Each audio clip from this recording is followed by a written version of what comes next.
Hello, we're Team 5, and our toy is Bug Wars. Next.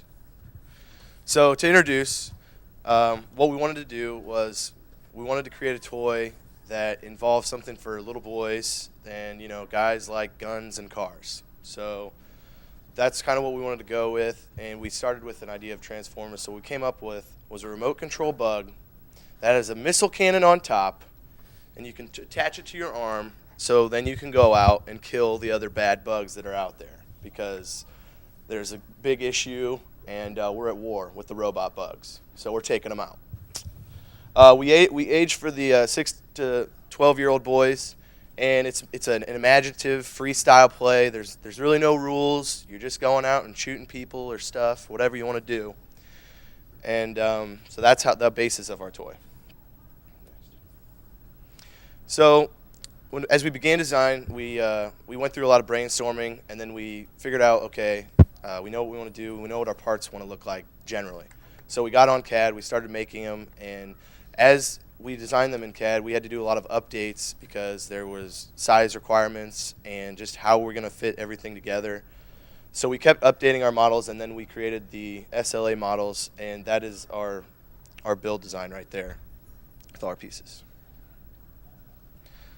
That's our bill of materials, and the total cost for everything was about $38, so we assumed that we could sell the product from anywhere from $50 to $60 and make a reasonable profit. I'll let Dan talk about the assembly. Okay, for the actual assembly itself, so we 3D printed this top outer shell as well as what the cannon sits on, and then we fitted it to just an RC car that we bought, and then we later removed the shell too. And it's probably going to be kind of hard to see, but we had to put support structures in there that would fit properly to this car's design. And we ran into a little bit of a problem because nothing's like very flat, so we had to kind of design it so that when we could, after it was printed, we could later go back and sand it down something if we needed to, or make little alterations to make sure it all fit together properly, which ended up working out pretty well. You can kind of see on the right, we had to machine a lot of this base plate away because our original design was a little flawed in that aspect. So didn't quite get the base plate that we wanted. It sits a little funny on your arm, but it still works. So, and I'm going to show you a little video of it in action.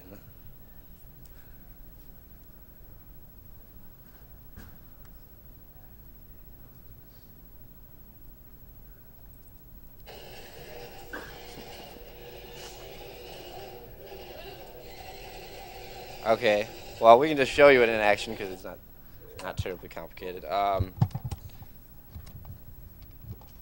So, you want to hold this? Yeah.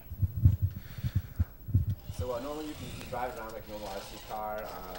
When you decide you want it to return to you. Well, my bad. Sorry, I distracted you. It's all right. It's tough out there in Bug Wars. So as you see, he's attaching the base plate to his arm, and the child would probably have the base plate on all the time.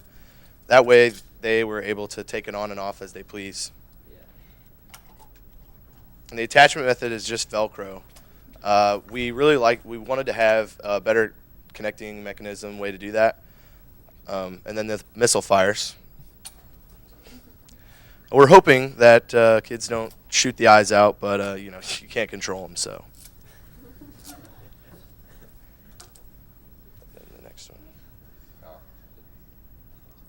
Oh yeah, we got to get the video off.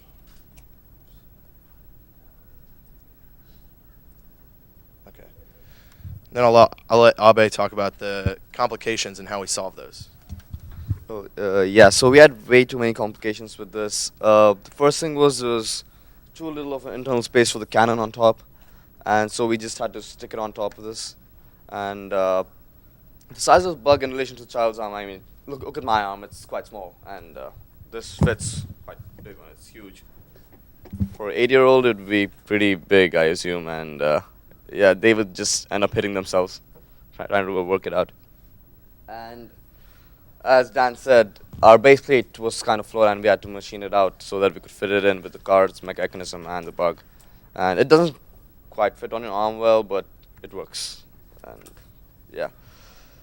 And yeah, so we had to smear the paint on this, and we had to put tape on the parts where we weren't going to paint it. And we came up with a look that was war torn and whatnot, gone with damage and bombs and whatnot. So we have all these marks on them.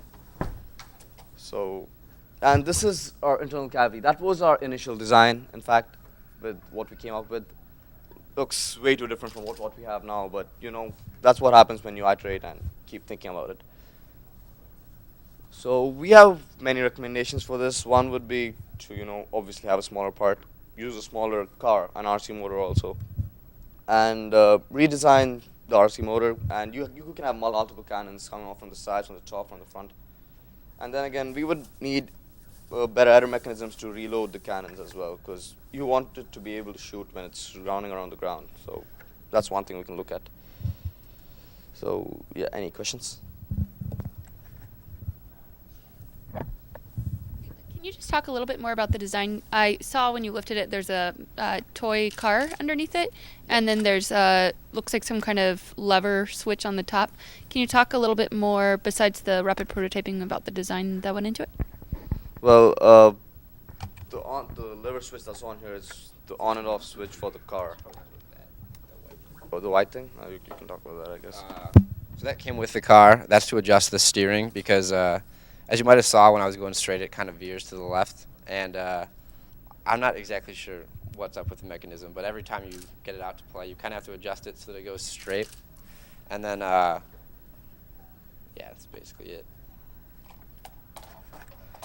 Is there any custom mechanisms on there? Not really. We wanted to design a something that would fire it remote control, but we were worried if we made it too complicated, we'd shoot too high and it wouldn't work. If we had a second round of prototyping, we'd definitely do something like that to give it a little more pizzazz.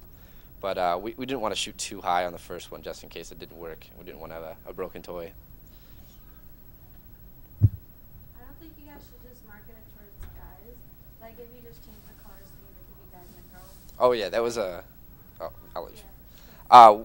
What we liked about the toy was we painted it this way, but you could easily have 3D printed a different shell, give it a different look, different horns, and painted it a different way. So you could have 8 versions of the toy, and they're basically the same, but they all look different. I know when you were a little kid, at least for me, if your friend had the same toy as you, you didn't want that toy anymore. So it was always nice to have something unique. Any other questions? All right, thanks for your time.